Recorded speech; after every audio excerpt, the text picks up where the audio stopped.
Did you grow up scraping your toast with a knife into the trash can if you got it too dark?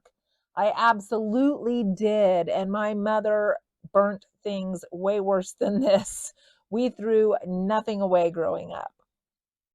Welcome everyone back to my channel.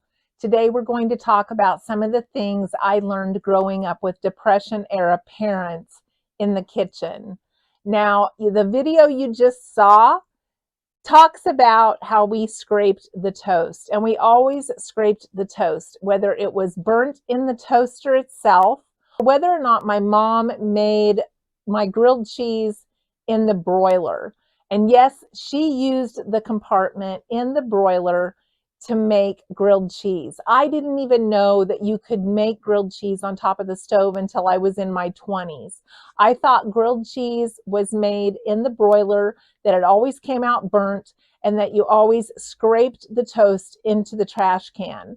Now, I've heard from some people that charcoal is good for you. I worked with a lady who ate a piece of burnt toast every single morning for breakfast. Also was told by someone that burnt toast will make your hair curly. Maybe that's what happened to me. I don't know. But we're going to talk about a few of those crazy things that happened growing up. The first one was, of course, we did not have an Instapot, but we had a pressure cooker. Do you remember one of these pressure cookers? The top would lock in place, and we had a little thing that would like whistle and blow steam when it was hot enough. But on the handle, it tells you how you can make 5 pounds of custard in 1 minute. You could make 10 pounds of beef roast in 50 minutes, spare ribs in 20 minutes, chicken 25 minutes. This was all for 10 pounds.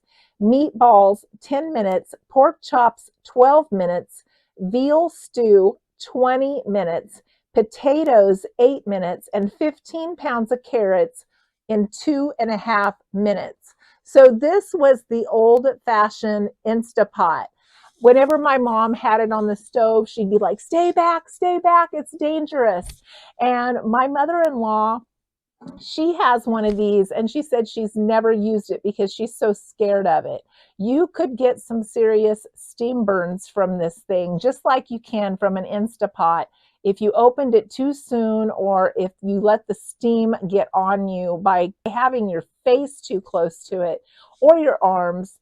So yeah, it was a big deal back then. A lot of things were done in the pressure cooker in my home kitchen growing up, including homegrown green beans.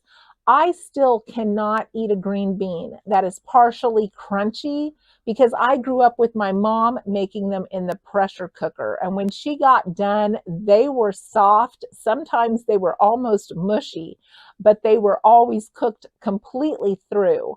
So if I go somewhere and someone has cooked their vegetables just lightly and they're still crunchy, I literally do not like that. It will make my stomach upset. I also was taught to use a potato peeler on my carrots, on my potatoes, because my mom said it would waste less of the potato to use this. And she's right. You do waste less of the potato to use this. But when I worked in food service, we were taught to use a knife because we could do it quicker.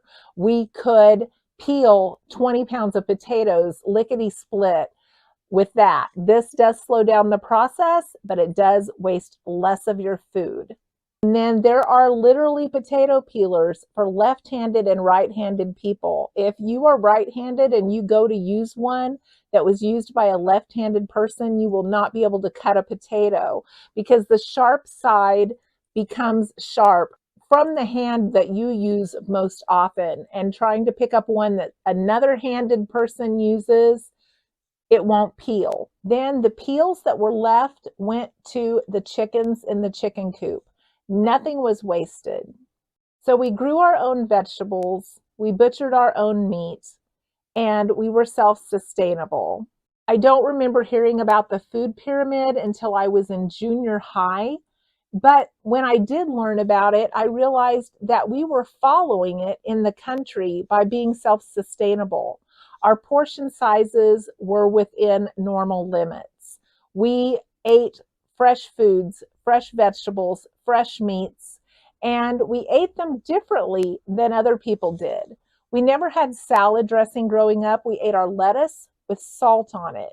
My dad grew tons of melons, and so we had lots of melons. He loved them. I never did, and it drove him crazy. A farmer's daughter that didn't like melons, he said he'd never heard of such a thing. We rarely had sweets like the top of your food pyramid. When we did, it would be in small portion sizes. Mom would make cooked pudding on the stove, and she'd put it in a little like 2-ounce dish with some melted marshmallows on top. And we got that once in a great while.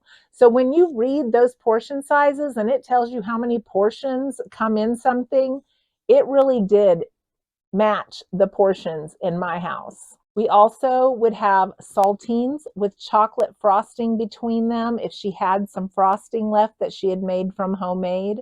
And that was a huge treat for us if we got a little platter of saltines with chocolate frosting in the middle. And I've told you before, my dad and my older brother would eat the Depression era food of saltines with milk on them. They would eat them like it was cereal. And my brother liked them crisp, so he would eat them quick. And my dad didn't care if they were mushy, so he would take his time. But that was a very common before bed snack for both of them. Everything was saved. If there was just a few bites left of leftovers, they went into very small containers, and even a few bites of something was saved. Where now today, we're tempted to throw out those few bites because we think it's not enough to feed anyone, and so we just toss them. Mom had little tiny glass dishes that I wish that I still had that just held 3 or 4 bites of something, and sometimes she would put all of those together to make a lunch for someone. We had the same menu week to week. We didn't make different foods. They made the same thing, and you pretty much knew what day of the week what you were going to eat. We had beans, we had cornbread, we had sauerkraut with hot dogs, we had fresh fish, we had pheasant, we had rabbit, we had deer. Those were not my favorite. And we were made to eat any fat that was on the meat. My dad said that's where the flavor was at, and we would have to sit there until we ate the fat.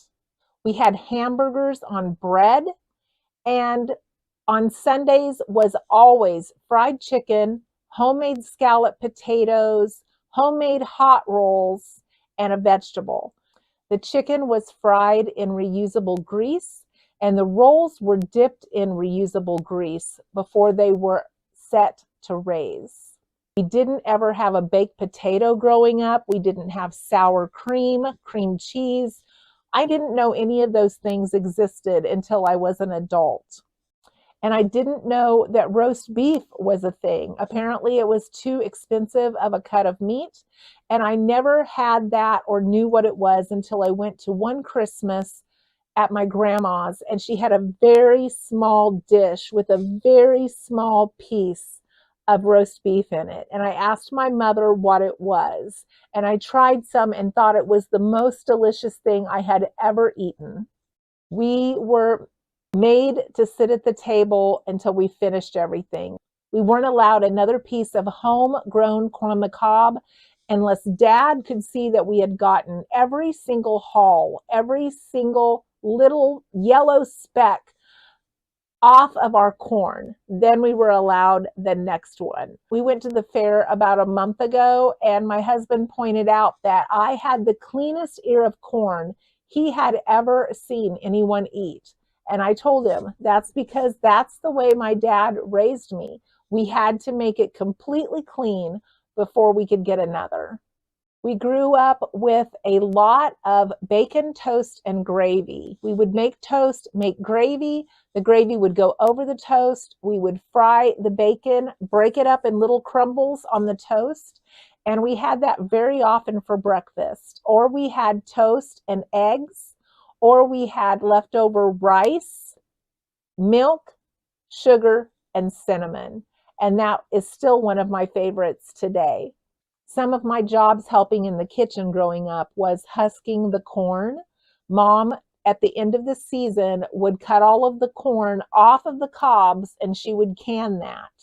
I also picked the rocks out of the beans. When we would dump the package, I would pick all of the little burnt pieces of rice out of the rice package. And I would sit on the front porch for hours clipping the ends off of green beans from the garden. Now we have so many choices of the things that we can eat. And for many of us, it would be really weird to have the same thing every day of the week, every week.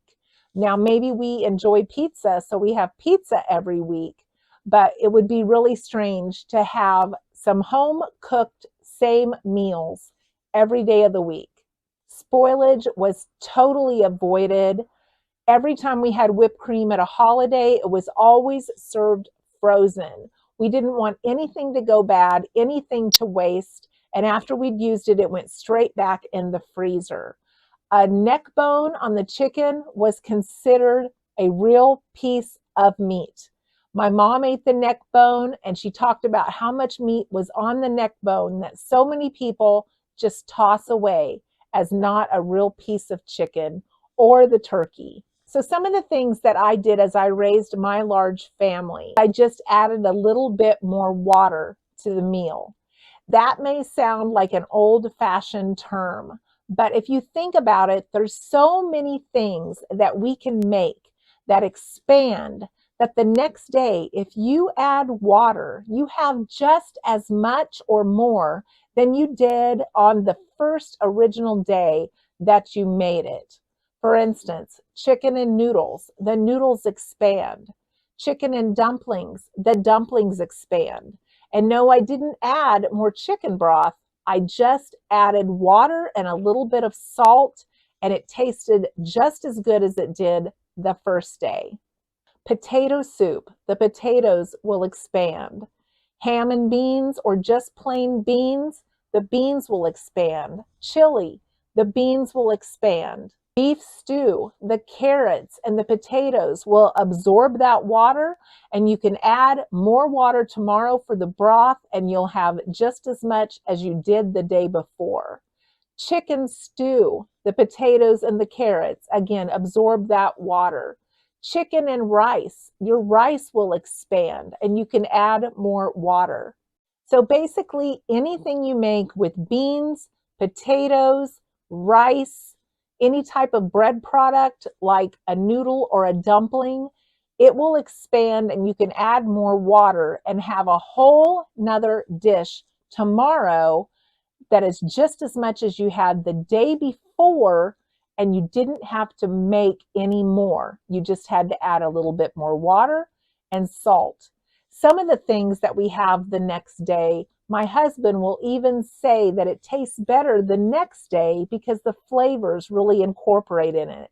Like my green pepper stew, which is in my First Depression era cookbook that's linked in the description if you're interested. That is another recipe that will expand because of the rice that's in it, and you add more water and it tastes better the second day. So I hope this has been an interesting video for you, maybe to even make you think about where you can save those little bits in your cooking, how you can make your food stretch, how you can have more potato and more carrot when you're peeling them. I thank you for watching today, and I hope you have a great rest of your day.